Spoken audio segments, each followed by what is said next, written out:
Germán, y como presidente del Instituto de Derecho Deportivo, y a ustedes, que sí, venimos tratando de aprender, ¿no? De aquella época y una actividad nueva, una disciplina nueva que se está desarrollando y desde hace mucho tiempo y tenemos la posibilidad de compartir temas. Y hoy, bueno, agradecido a Germán con su instituto porque nos da la posibilidad de compartir cosas vigentes, pero muy vigentes todo lo que es el tema del caso que va a hablar Diego, que tiene connotaciones internacionales, hasta la misma FIFA está preocupada, entre comillas, ¿no? por este caso y esperando a ver resoluciones. Y por otro lado, algo también que está vigente en Argentina, que es todo lo que es las inversiones en materia de fútbol. Bueno, la idea es ver un poquito qué es lo que se está dando, cómo se está desarrollando este tema en Argentina y obviamente tratar de compartir estas ideas o charlas que podemos tener con ustedes para que de alguna manera se vaya el tema, ¿no es cierto?, metiendo en el ámbito del derecho deportivo porque es lo que se viene. Sí, más que certezas hay incertidumbres, por lo menos en el caso de Arra, lo que se está dando en cuanto a la estabilidad contractual. Y bueno, ya entrando un poquito en el tema, a ver, ahí estamos.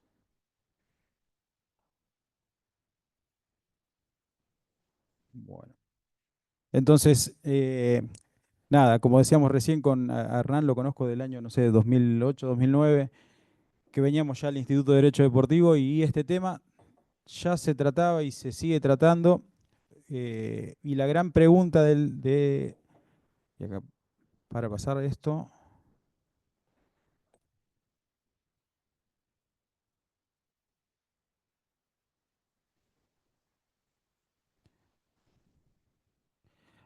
ahí estamos. Entonces, la gran pregunta que convoca este tema y que da que da inicio al caso de Arra es: ¿se considera un jugador de fútbol un trabajador común o un trabajador con connotaciones especiales?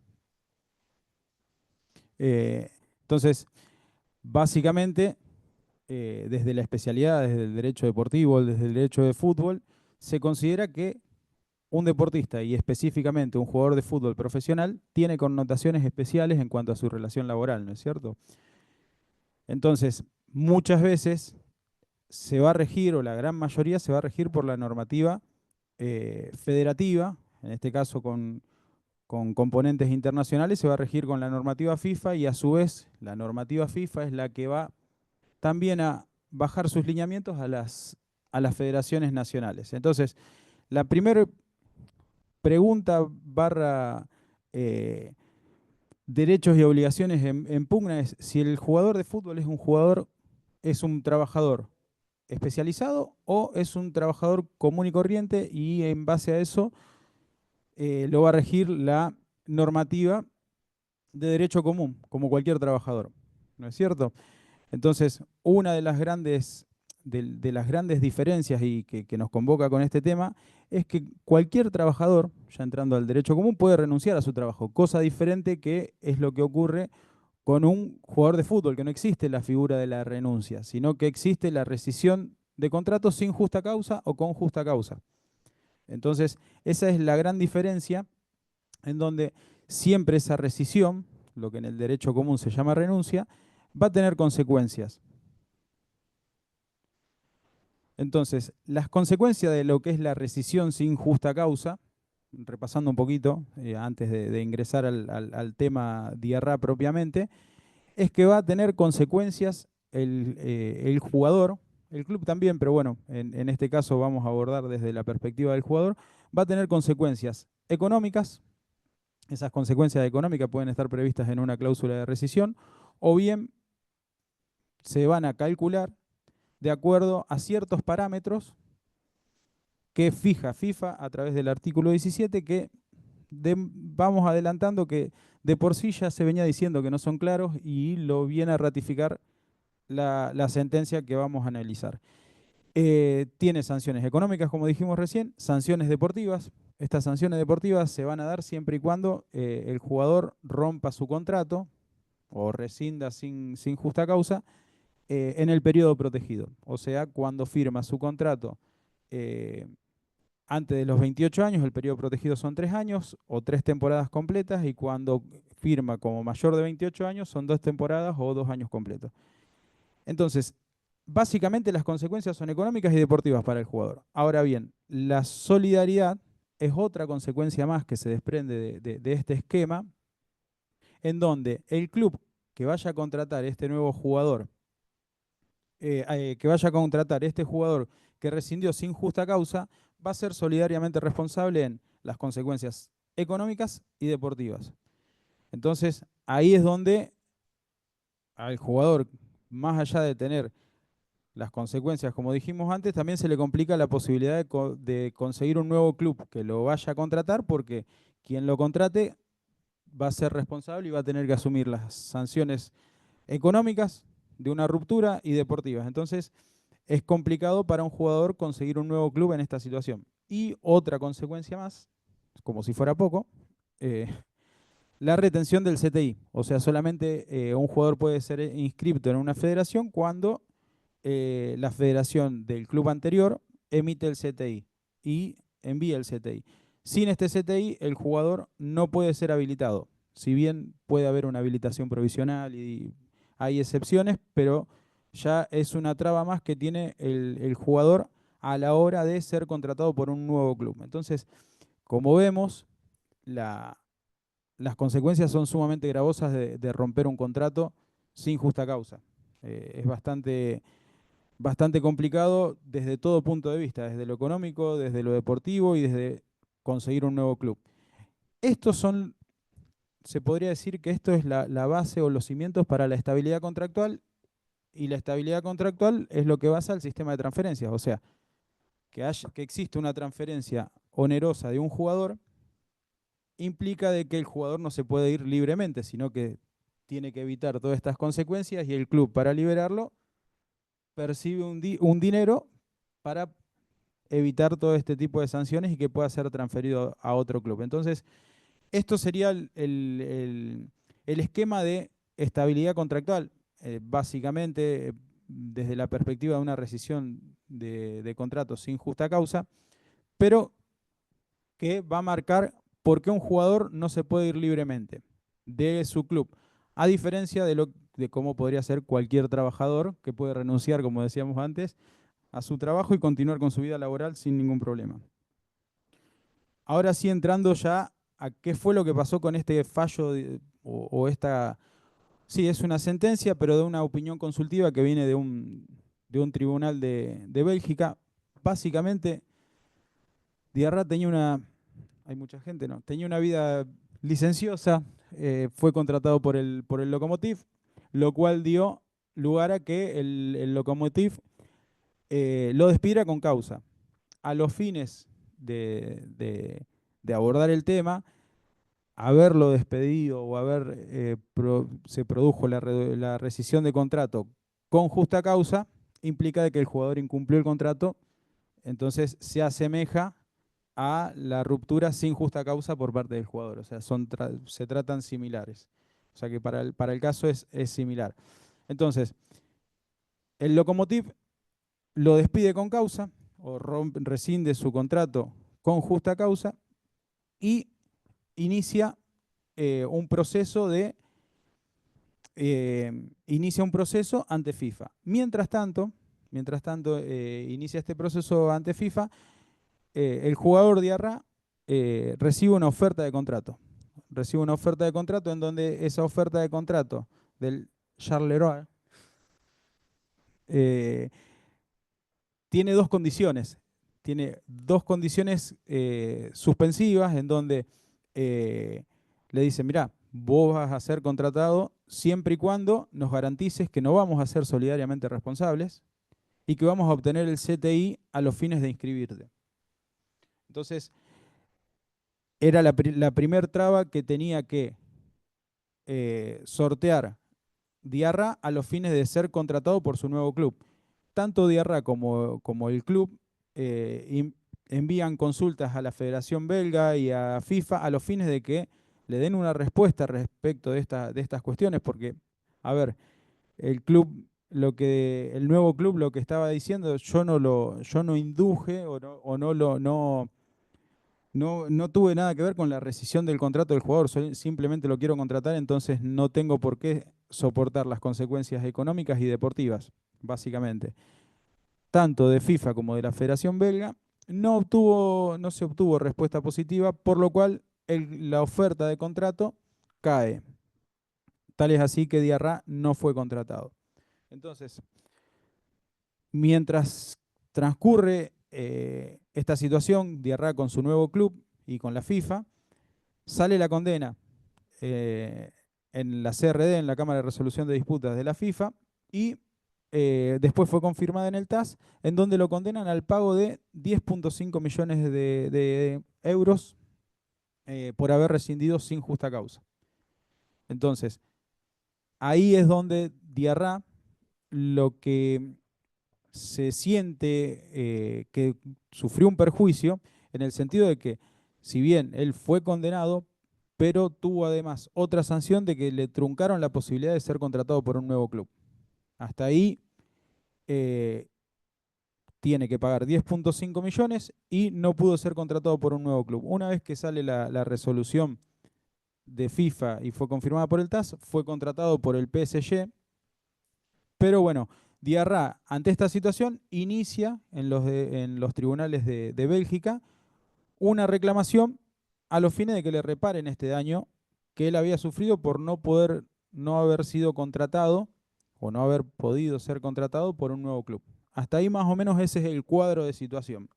Entonces, el ahí es donde el sistema de FIFA puede llegar a tender a la estabilidad contractual, pero también desde el punto de vista del jugador barra trabajador, le está coartando su posibilidad de trabajar. Entonces fue esto lo que planteó, eh, Diarra. A ver. Bueno, entonces el Tribunal de Apelaciones de Bélgica, en primera instancia le dieron lugar a Diarra a los fines de que era responsable, que la normativa de tanto FIFA como la Federación Belga no le permitieron ser contratado por un nuevo club, poniéndole trabas. Entonces, tanto FIFA como la Federación apelan y la Cámara de Apelaciones lo que hace es envía en consulta al Tribunal de Justicia de la Unión Europea a los fines de que respondan si la normativa FIFA estaba de acuerdo estaba de acuerdo con la normativa de la Unión Europea de libre circulación de trabajadores. Entonces, ahí es donde empieza la cuestión a complicarse, se empieza a complicar para FIFA porque ya está siendo sometida su normativa, su estructura de transferencia, su estructura de estabilidad contractual, está siendo sometida al estudio del Tribunal de Justicia de la Unión Europea. Entonces, ya la cuestión se empieza a complicar. Y lo que dictamina, si bien no resuelven en el caso concreto, sí lo que dictaminan es esta consulta, terminan dictaminando que la normativa de FIFA eh, lo que hace es cuarta la libre circulación o libertad de contratación de los jugadores, entonces restringe la posibilidad de conseguir su nuevo trabajo. Entonces, ahí es donde empieza a observar que la base de cálculo de la indemnización, de las indemnizaciones que fija FIFA, o sea, recordemos que como habíamos dicho al principio, las indemnizaciones pueden estar establecidas en el contrato como una cláusula de rescisión, o si no está establecido, se va a calcular con parámetros que ya se venía diciendo que no son objetivos. Entonces, lo que dice el Tribunal de Justicia de la Unión Europea, que la base de cálculo no es objetiva y es desproporcionada. Y a su vez dice que le quita previsibilidad a los jugadores a los fines de saber cuáles son las consecuencias que afrontan a la hora de rescindir su contrato, por un lado. Por otro lado, también ataca lo que es la solidaridad, otra de las consecuencias que asume el jugador cuando rescinde un contrato sin justa causa, diciendo de que obligar al nuevo club a que pague conjuntamente con el jugador y que sufra las consecuencias deportivas o o las sanciones deportivas conjuntamente con el jugador, coarta la libre circulación de los trabajadores y le dificulta, en el caso concreto, y en casos potenciales, le dificulta la posibilidad de conseguir un nuevo club, que en la realidad es lo que pasa. O sea, básicamente un jugador que rescinde sin justa causa se le complica mucho ser contratado por un nuevo club. Y también otra de las cuestiones que establece es lo referente a la retención del CTI, que también, si bien, como dijimos antes, pueden haber habilitaciones provisionales, que muchas veces cuando un jugador rescinde su contrato, se habilita provisionalmente, pero bueno, es una traba más en donde el jugador tiene otra dificultad más para conseguir un nuevo club. El recuadro que vemos ahí, ese es el comunicado de prensa de, de la Unión Europea, en donde dice el fútbol, algunas de las normas de la FIFA en materia de transferencia internacional de jugadores profesionales son contrarias al derecho de la Unión. Estas normas obstaculizan la libre circulación de los jugadores y restringen la competencia entre clubes. O sea, como si fuera poco, también el fallo lo que ataca es la libre competencia de los clubes, porque es otra cuestión diferente a la que estamos tratando, pero también dice que hay un acuerdo entre clubes de no poder contratar y no poder competir en igualdad de condiciones, entonces que afectaría la competencia, o que afecta, mejor dicho. Consecuencias. Bueno, y acá son más las dudas que las certezas. Ya tenemos algunas consecuencias. Yo traté de estructurarlo como consecuencias actuales. Ahí vemos también la imagen donde FIFA rápida de reflejos lo que llama es a los grupos de interés, llama a abrir el diálogo y a escuchar sugerencias, en donde, porque vio hackeado su sistema de transferencias y de estabilidad contractual, entonces FIFA, como decíamos recién, rápida de reflejos, llama a todos los grupos de interés, sobre todo a los sindicatos, a FIPRO, que es el sindicato internacional de futbolistas. Entonces, lo que hace es abre el diálogo. Ya es una consecuencia, o sea, ya el tema no pasó por alto.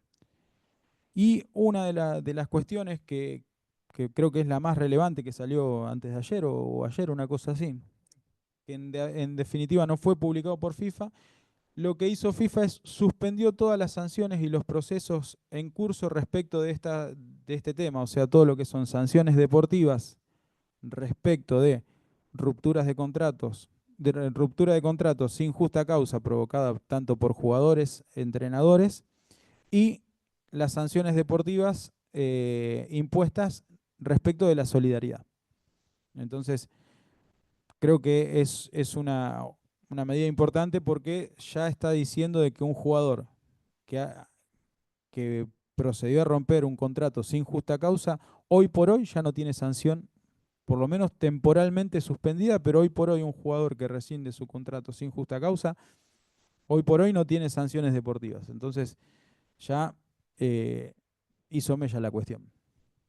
Proceso que está en curso, ¿no? Sí, sí, sí. Entonces, pero bueno, vos, que por ahí es lo que estábamos hablando ante Hernán, le está aplicando un fallo de un caso concreto a cuestiones que ya se dieron con una normativa anterior o antes de la modificación, porque en definitiva todo esto no otorgó una, no hay una modificación todavía, o sea, está vigente todavía. Yo creo que sí, que lo que la FIFA hace al momento de tener este fallo es levantar el pie del acelerador, decir, bueno, acá tenemos un caso como el caso Bosman en su momento, ¿no? Sí, símil, pero en diferente temática.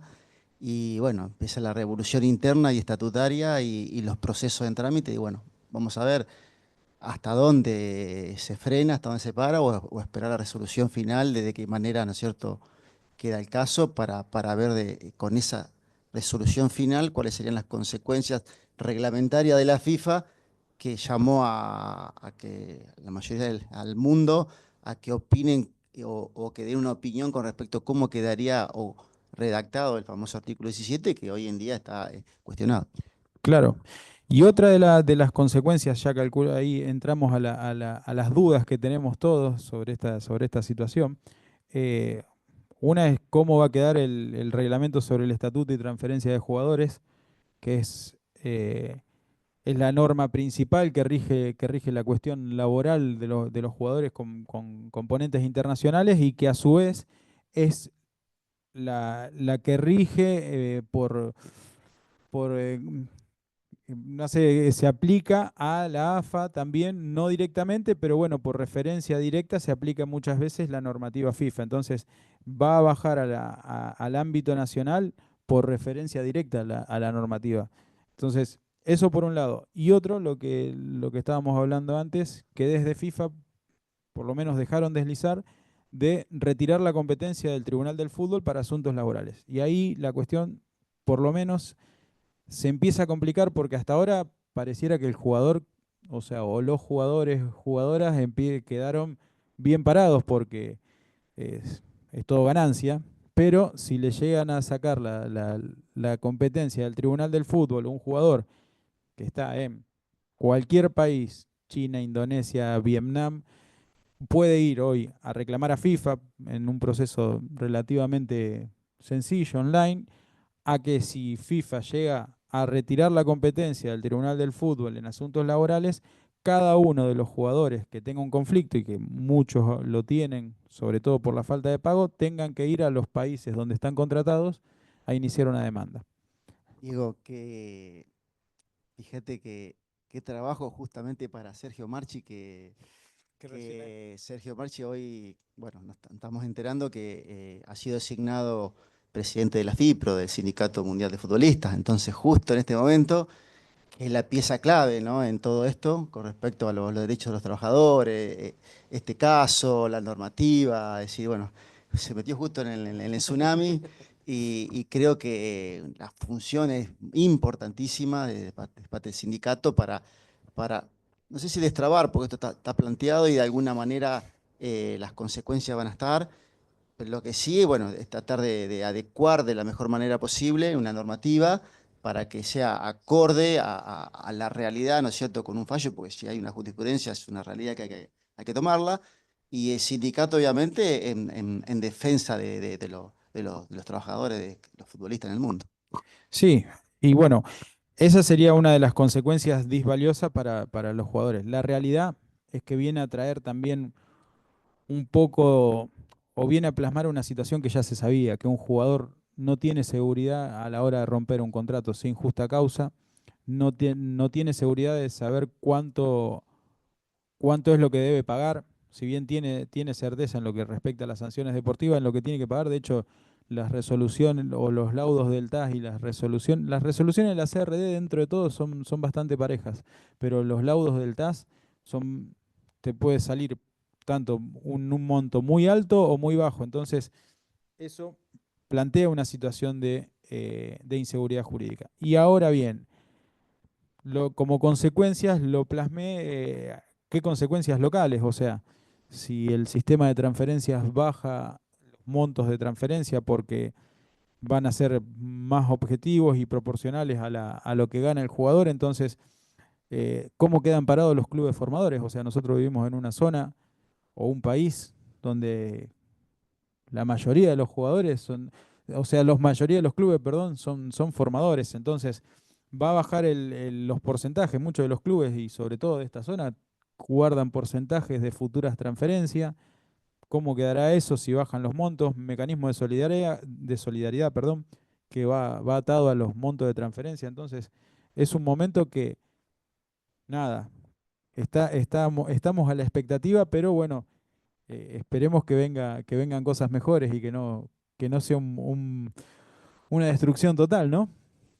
Creo que sí, que esto es cambiante y surgen cosas como también se van adecuando las normas a la realidad de nuestro mundo del día de hoy. También la jurisprudencia a nivel mundial va incidiendo en ese camino y como decía Diego, decir, bueno, y ya lo vamos a ver, el tema, bueno, nosotros somos portadores de futbolistas y semilleros y cada club está esperando a ver que la transferencia sea de la mayor manera, de la mejor manera posible en cuantías, ¿no? Y con una situación de esta donde los clubes ya van a empezar de alguna manera a ver, yo, bueno, mirá, pago tanto y si después el jugador se va, me rescinde sin justa causa, bueno, o el otro el otro club dice voy a contratar si tengo que pagar tanta cantidad. Bueno, yo creo que hay que, de alguna manera, hay que cuantificar también esto.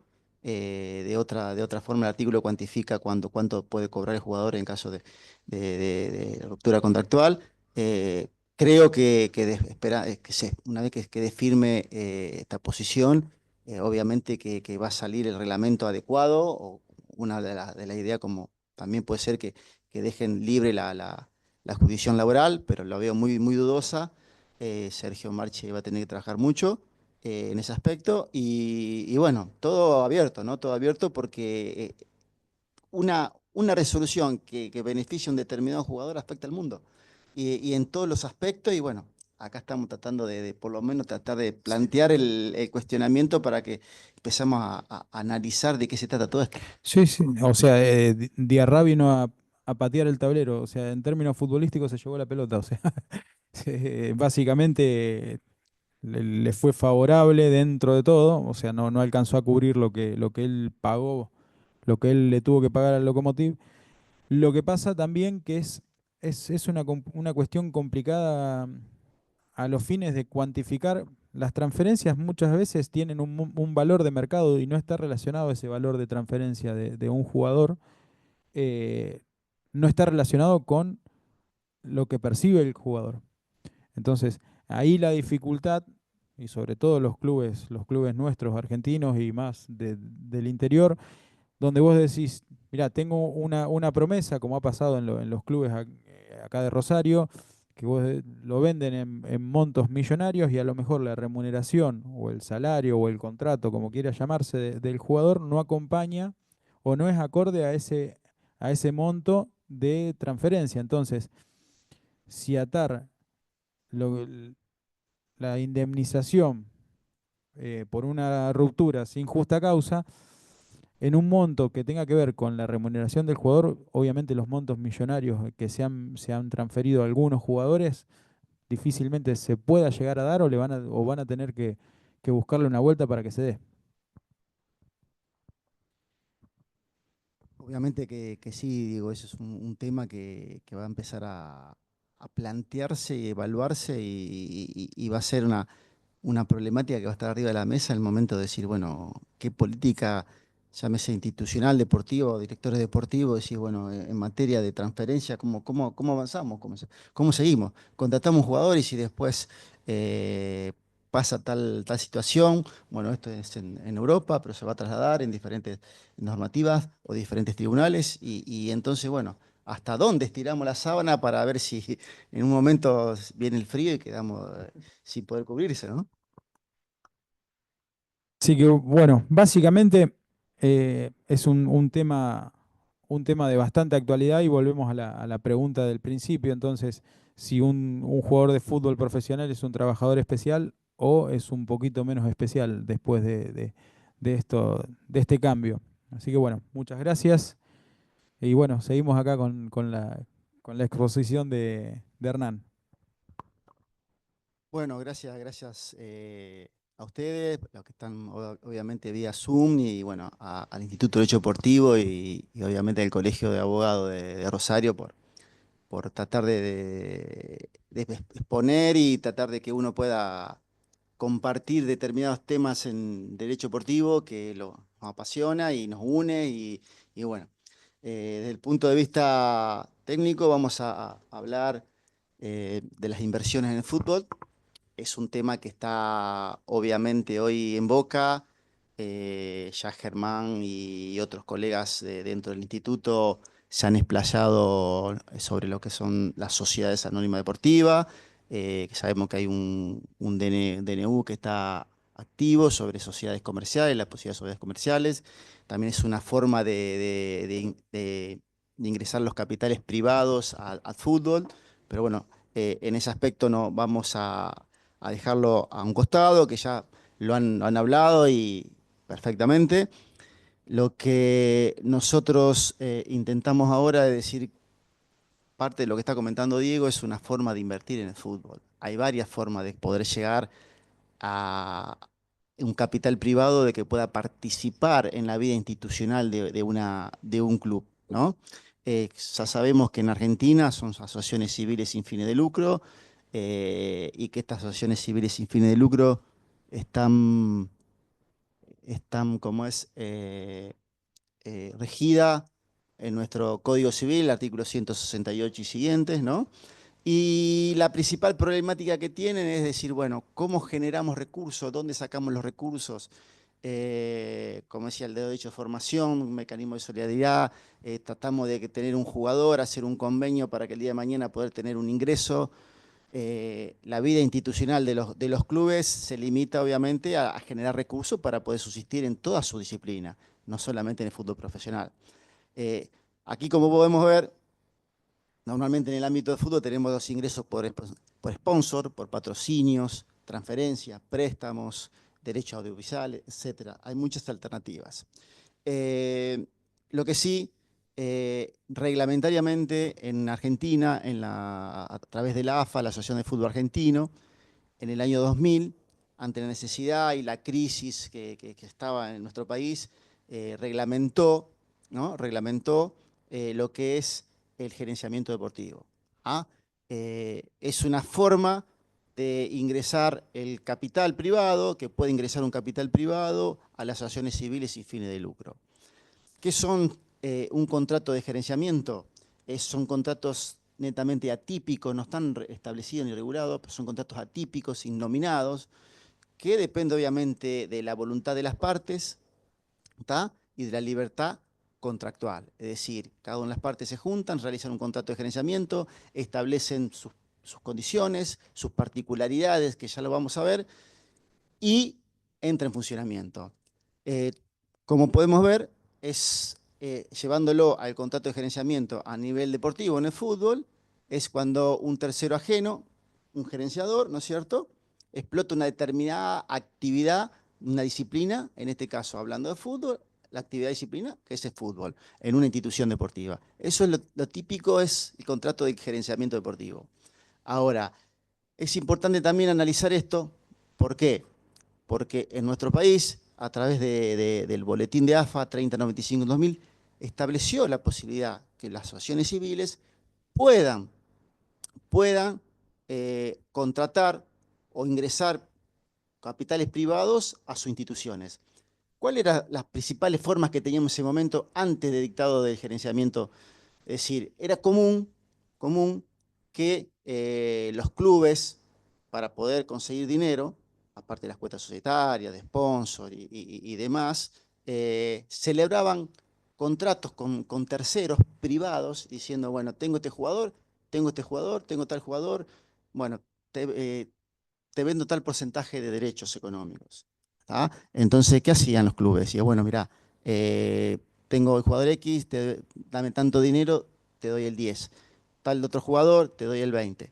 Tal otro jugador, te doy el 30. En aquella época no estaba prohibido y se podía, de alguna manera, y nosotros en Argentina somos siempre pioneros en Sudamérica de este tipo de de posibilidades de ingresar capitales y lo han hecho en la mayoría de los clubes. ¿Qué pasa? ¿Qué pasa?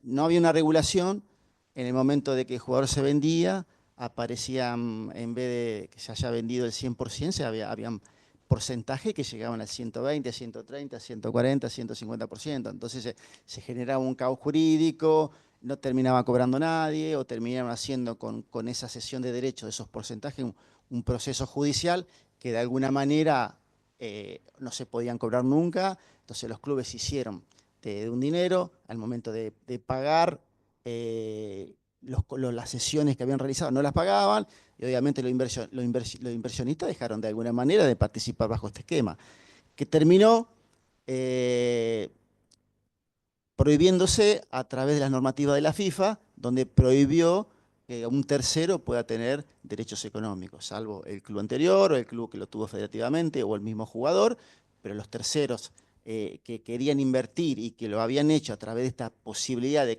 pequeños convenios de sesiones, están totalmente prohibidos, entonces ya no lo podían hacer más. Entonces empezó de alguna manera, con la reglamentación de la AFA, a iniciarse algún tipo de gerenciamiento. Entonces, muchos de los clubes empezaron a utilizar esta herramienta reglamentaria, es una herramienta muy buena, potable, donde puede permitirle de alguna forma tener capital genuino. Ahora, ¿qué pasaba?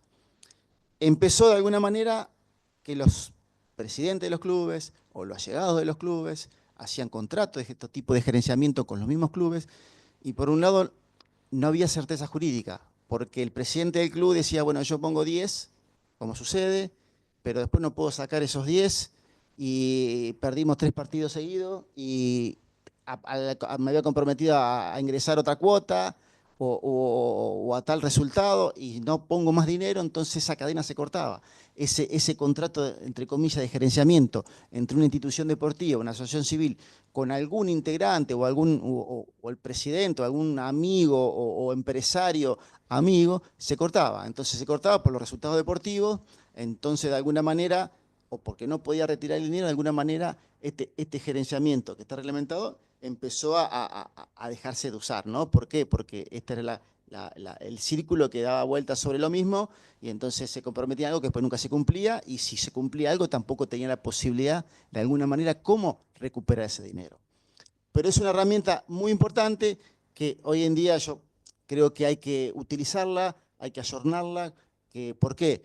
Porque no solamente los clubes profesionales pueden utilizar la herramienta del contrato de gerenciamiento, que es un contrato privado, está reglamentado, sino que también los clubes amateur. Es muy común que los clubes amateur puedan utilizar la herramienta de gerenciamiento. Usted como puede ver la forma de gerenciamiento. Yo esto, una cuestión privada mía, personal, y yo creo que hay 3 formas de poder gerenciar. Es cuando el inversor directo entrega un dinero al club y esperando que de alguna manera, sin tener injerencia en ninguna faceta deportiva, esperando que de alguna manera se le retribuya lo que pactó. ¿Está? Es típico y común en los clubes amateur, que a veces prestan dinero, se lo devuelven o con un interés o simplemente que se lo devuelvan. Y en algunos clubes los he visto y lo hemos vivido, donde hay que cubrir la campaña del año, es decir, la campaña no sale tanto quintales de soja, no sale tanta cantidad de dinero y hay privados que van, bueno, yo me hago cargo de tantos quintales, yo aporto tantos quintales, independientemente de que no toman ningún tipo de decisión en el ámbito deportivo. Y eso se pasa mucho en los clubes amateur. Es más, hasta hay algunas familias que son simpatizantes, obviamente, que dicen, bueno, yo me hago cargo del salario del 5, el otro se cargo del salario del 9, el otro del... Y así sucesivamente. Es una forma de gerenciamientos encubierto o informal, ¿no? Otra forma típica de gerenciamiento deportivo es cuando el inversor, ¿no? Aporta su dinero, pero dice, bueno, también yo aporto un dinero X, ese dinero X yo quiero que de alguna manera me dé una retribución determinada y esa retribución determinada a su vez al aportar el dinero necesito manejar lo que es el ámbito deportivo. Es decir, yo pongo un dinero pero manejo lo deportivo, manejo la decisión deportiva, manejo los refuerzos, manejo la salida, manejo los fichajes, manejo el DT. Entonces hay como una imposición en ese acuerdo diciendo yo aporto esto, me comprometo a esto, estas son las retribuciones y manejo la actividad deportiva.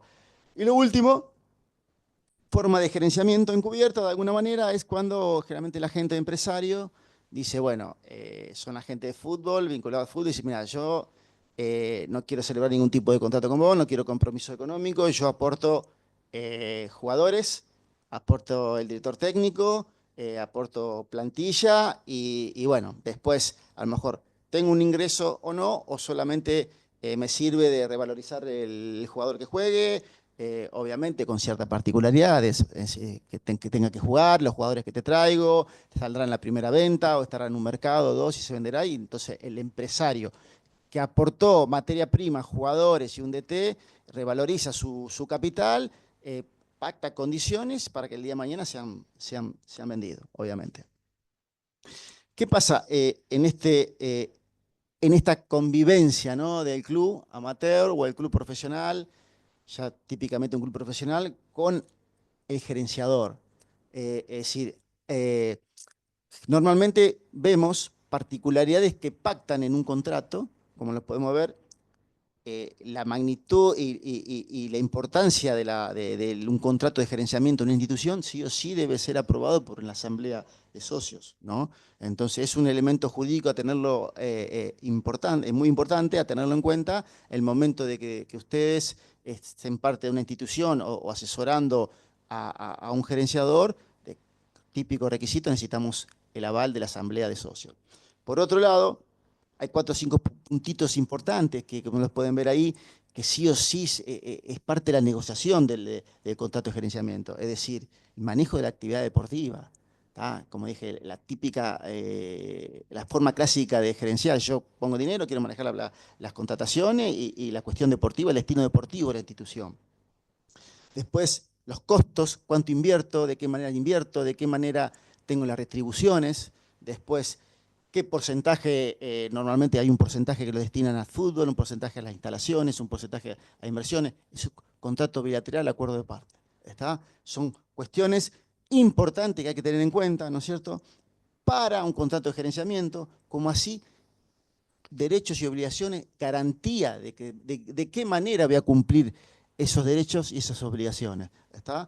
Y por último, establecer, ¿no?, las causas de incumplimiento, es decir, bueno, estas son las causas de incumplimiento, no se cumple con esto, no se cumple con otro, poder establecerla bien, porque el contrato de gerenciamiento deportivo es la base fundamental de la convivencia y la vida institucional del club con el gerenciador. Ahora, como pueden ver aquí, en todo vínculo siempre hay roces y como le dije en su momento, los primeros esquemas de gerenciamiento deportivo por allá por el 2000, como lo tuvo Racing, como lo tuvo uno de los pioneros fue Loma Negra, Belgrano, Godoy Cruz, bueno, muchísimos clubes que utilizaron la figura de gerenciamiento, no funcionaron de alguna manera porque se corta el hilo de alguna de estas pautas que podemos ver. Es decir, lo fundamental, el manejo de la estructura deportiva y los resultados. Entonces, los resultados no acompañan, ahí empiezan los chispazos, los roces. Mira, esto no era lo que esperábamos, entonces no había garantía para cumplir la obligación y con esa garantía entonces el que tenía que invertir sacaba la plata, no la ponía o no pagaba la segunda cuota ni la tercera y obviamente que no le pagaban porque no cumplía y se produce el incumplimiento.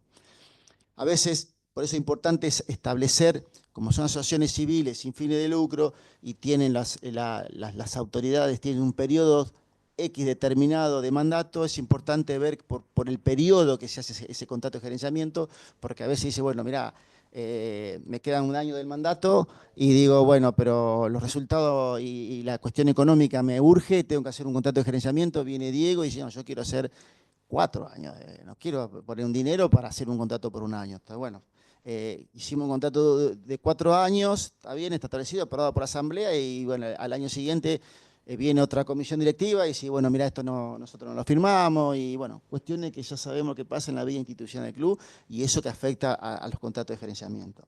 Y también hay una cuestión importante, Diego habló algo de solidaridad, ¿no? Y acá estamos hablando de una solidaridad laboral, que es fundamental.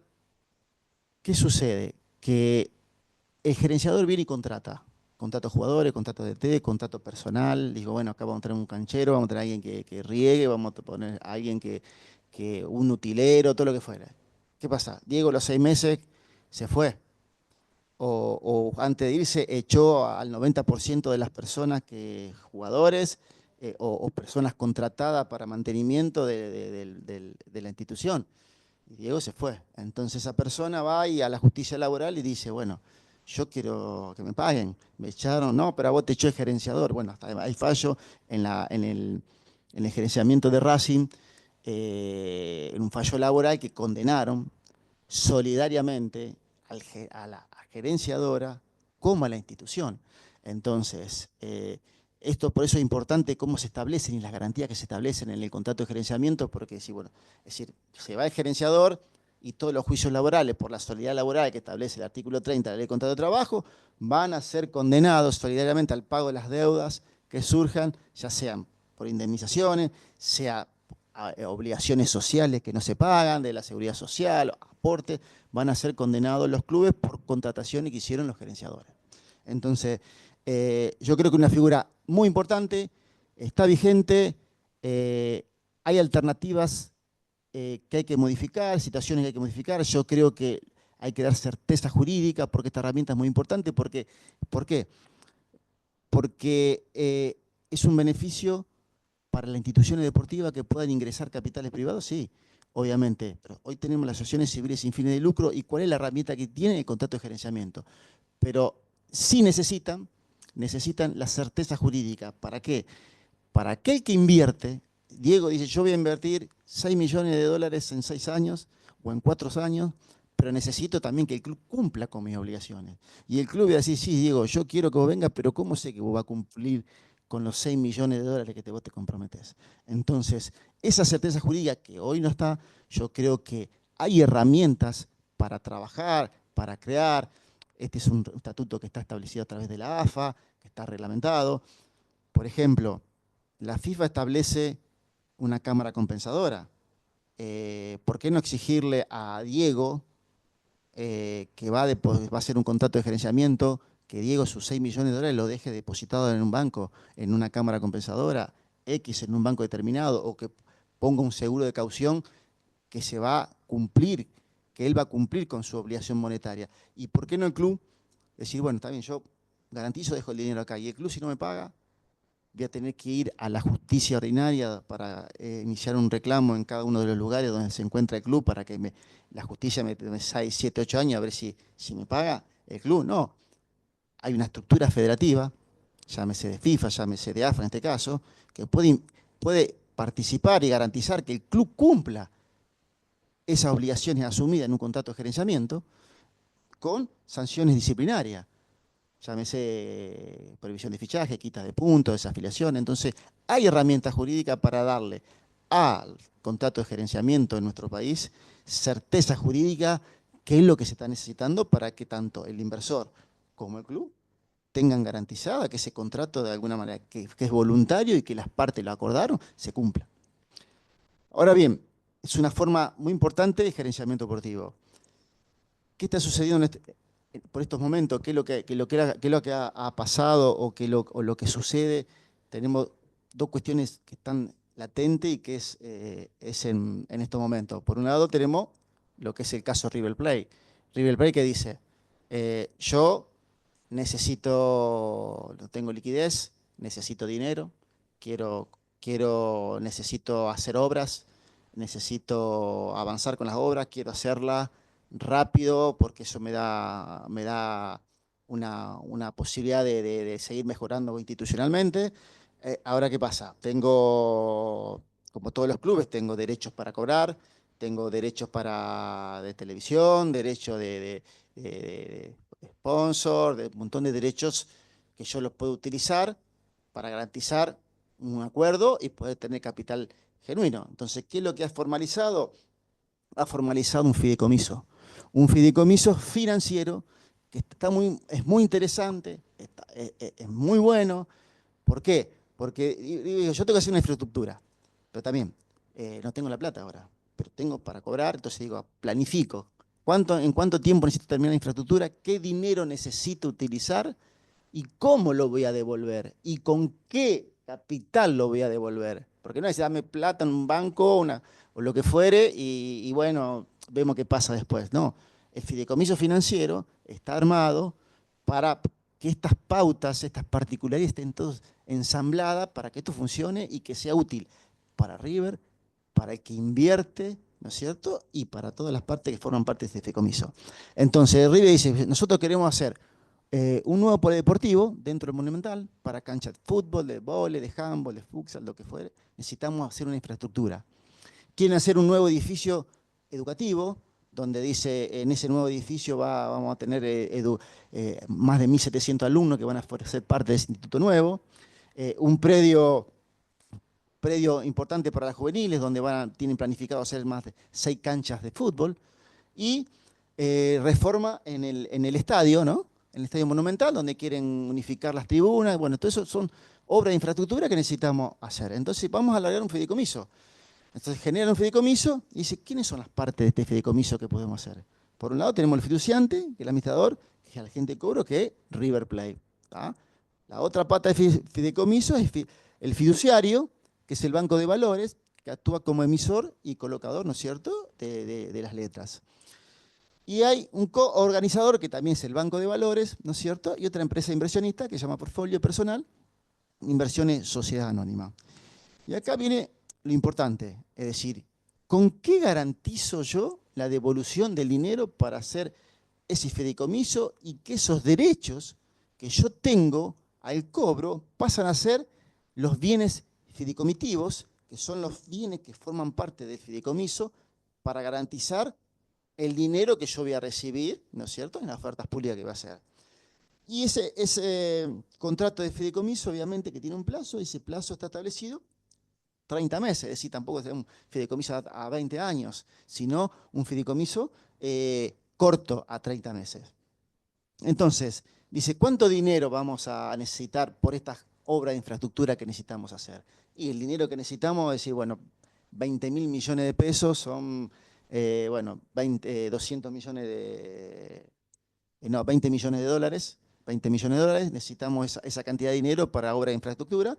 Entonces se establece un valor, es decir, de referencia de inversión. Y el valor es la unidad de valor adquisitivo, el UVA, que se van a emitir 16.607.294 UVA, cuyo valor unitario es de pesos argentinos, 1.191,74. Entonces, los 1.191,74 por los 16 millones de valor UVA, llegamos a los 20.000 millones de pesos argentinos.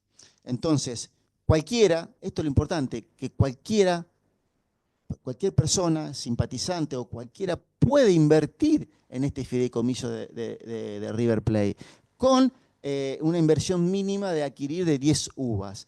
Ahora, yo compro 10 uvas a través del proceso de licitación, ¿no es cierto? A través de un broker que compro, tengo la valor 10 uvas y ¿cómo me devuelven el dinero? Entonces, se pacta en el fideicomiso que la devolución del capital más el interés es cada 3 meses. Y se establece que el inversor va a recuperar a los 3 meses parte proporcional del capital, parte de intereses que va a ser sujeto a lo que es la inflación, y además el inversor va a recuperar, va a tener un ingreso de un interés anual del 9% en total. ¿Qué significa esto? Que si el inversor pone un dinero, compra un valor mínimo de 10 uvas, que son 12.000 pesos, va a tener cada 3 meses de devolución del capital, el interés acumulable de la inflación más el interés anual del 9% anual.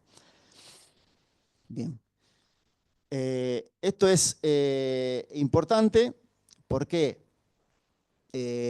Porque permite que cualquiera interesado puede ayudar al Club River Plate a tener un dinero, que ese dinero a través de un fideicomiso garantizado, porque la empresa que calificó el riesgo crediticio de River Plate lo caracterizó con el riesgo A+, que es uno de las máximas calificación de garantía en este tipo de operaciones de fideicomiso.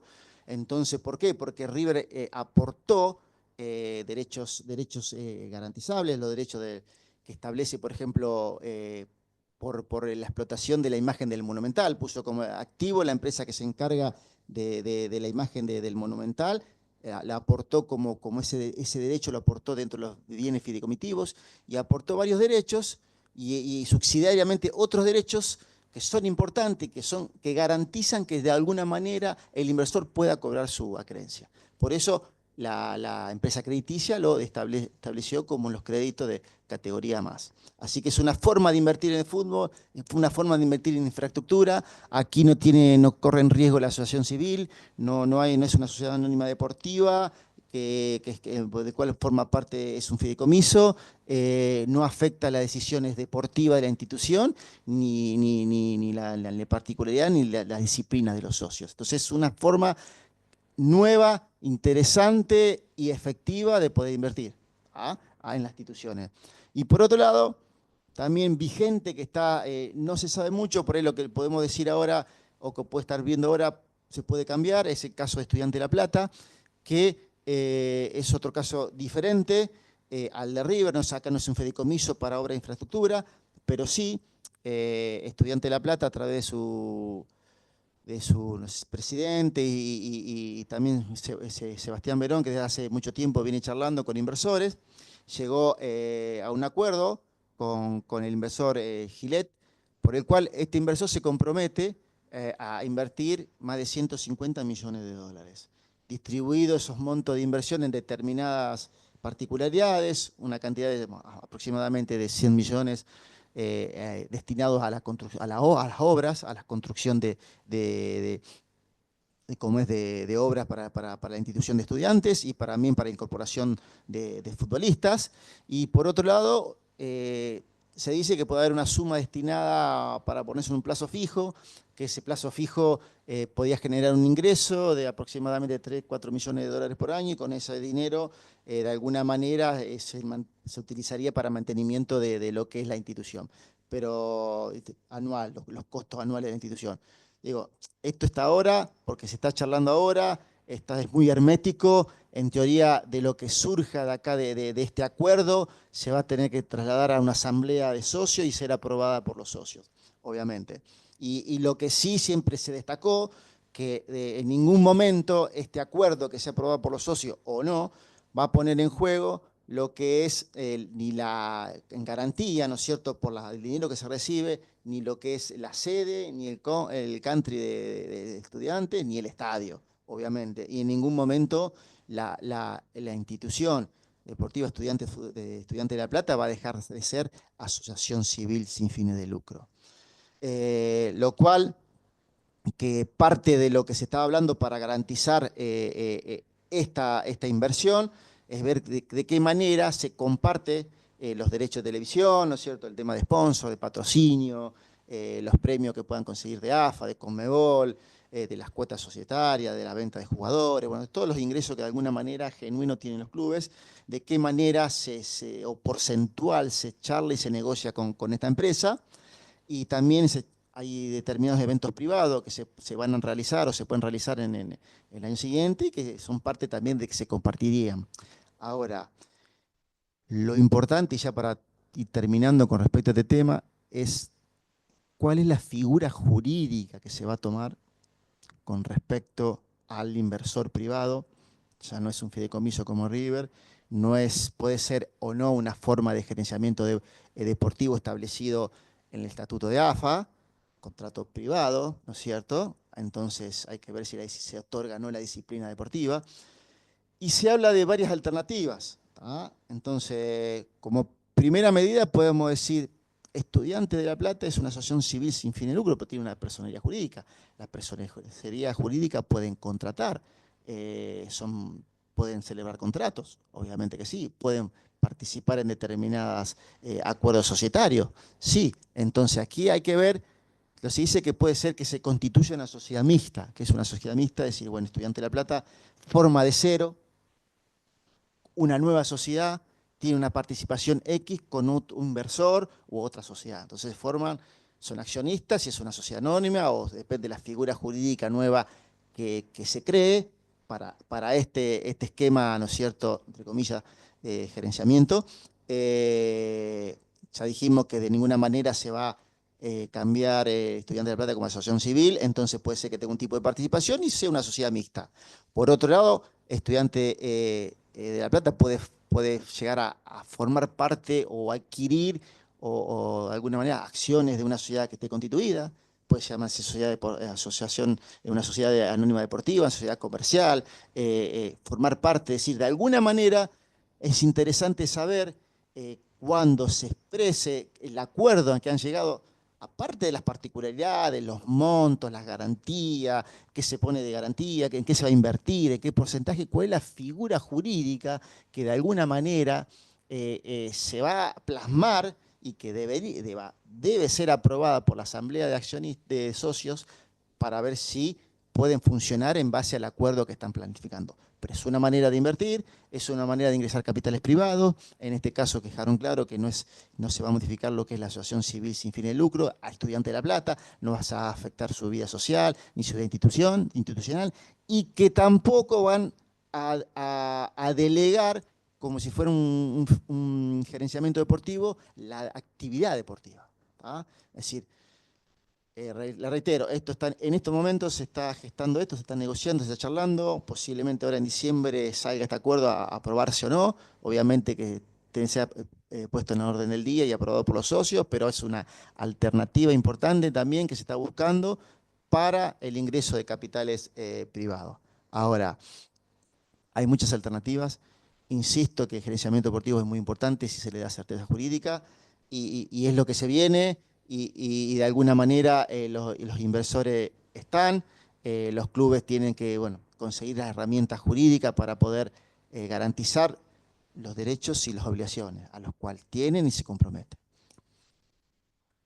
Bueno, muchas gracias y bueno, gracias a ustedes por estar y espero que bueno, sigamos debatiendo estos temas que son latentes, vigentes y obviamente que hay mucha cuerda todavía para charlar.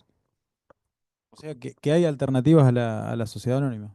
O sea, las herramientas están dadas con mayor o menor injerencia, hablando siempre del fútbol, a lo mejor con mayor o menor injerencia en el fútbol. El caso de River está bueno porque no tienen injerencia de parte de los privados en la cuestión futbolística. Entonces, bueno, básicamente es eso, ¿no, Hernán? Una alternativa a la sociedad anónima deportiva. Obviamente que sí, no solamente la ciudadanía deportiva, sino tenemos una alternativa al gerenciamiento deportivo que existe, que es importante, hay que darle certeza jurídica y el fideicomiso de River es una alternativa muy importantísima.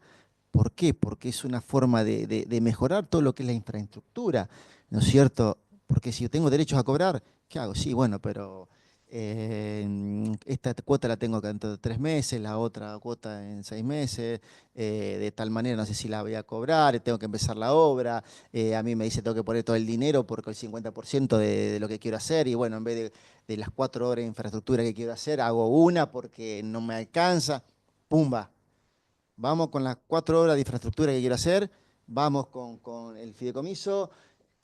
Fue un éxito total, se vendió en poco tiempo, salió ahora el 7 de octubre, creo que se lanzó, hasta el mismo socio, es decir, que no fíjate el éxito que el mismo socio compra, invierte, compra en la bolsa de valores a través de los créditos UVA y encima le devuelven el dinero, el capital el interés establecido en la inflación mensual más un interés anual de un 9%. Diciendo, yo soy socio simpatizante de River, colaboro y en un plan de 3 años tengo toda la infraestructura hecha, o menos, porque tienen dinero. Entonces es algo muy interesante, muy bueno, hablando obviamente en tema de infraestructura. Después todo lo deportivo es otra cuestión, pero no nos olvidemos. Obviamente, pero y no nos olvidemos que si no tenemos infraestructura no podemos competir, si no podemos competir no tenemos infraestructura, no podemos formar, si no podemos formar no podemos sacar talento y es una cadena. Entonces, en nuestro país la infraestructura es muy importante y bueno, espero que se vaya de alguna manera haciendo eco estos esquemas para beneficio del fútbol y todo. Exactamente. Bueno, gracias Germán por el instituto y por la invitación y bueno, espero próximamente.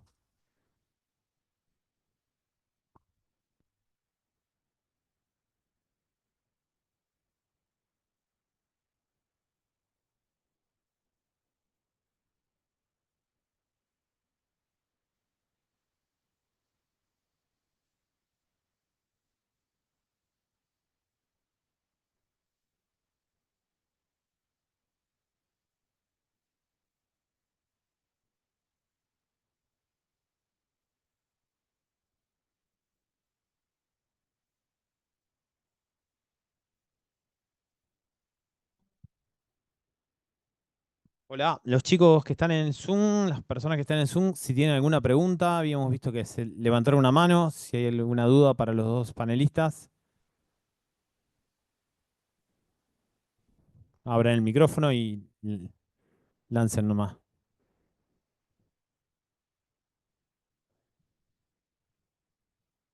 Bueno, Ah, ahí, buenas tardes, buenas tardes. Martín, ¿Cómo va? Martín Buenas tardes. Llamada. No, apreté sin querer. Disculpa. Ah, bueno, Muy buena clase, así que bueno, muchísimas gracias a los dos y bueno, gracias a todos los asistentes por participar. Con Enzo, que en carácter de vicepresidente del instituto, le damos el agradecimiento tanto a los disertantes como a los participantes y lo esperamos para las actividades del próximo año.